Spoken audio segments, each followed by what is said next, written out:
Matapos ang ilang taong pananahimik, tuluyan nang nagsalita ang kapuso actress na si Jillian Ward tungkol sa kumakalat na malisyosong issue na umano ay may something sila ng dating Ilocos Sur Governor na si Chavit Singson.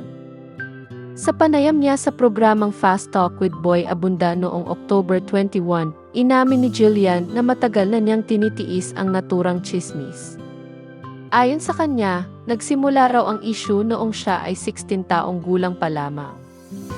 Sa simula, pinili niyang manahimik dahil naniniwala siyang kung hindi totoo, hindi kailangang patulan. Ngunit habang tumatagal, paulit-ulit itong bumabalik taon-taon hanggang sa muling sumabog kamakailan sa social media.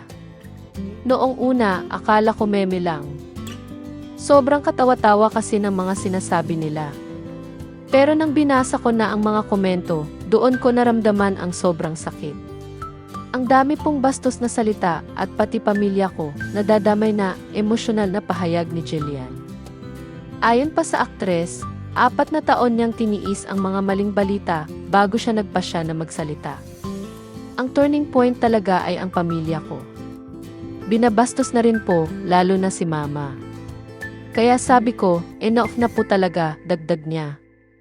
Isa rin sa mga isyong ikinasasama ng loob ni Jillian ay ang akusasyon na ang mga mamahaling gamit at luxury car daw niya ay bigay umano ni Chavit. Mariin niya itong itinanggi at sinabing, alam naman po ng JMA at ni Tito Boy na kaya ko pong bilhin ang mga iyon gamit ang sarili kong pera. Pinaghirapan ko po lahat ng meron ako. Nilinaw rin ng aktres na hindi pa niya kailanman nakilala o nakausap si Chavit Singson ng personal. Hindi ko po alam kung saan nila nakuha ang mga kwento na yan. Hindi ko pa nga po siya nakikita ng harapan, anya.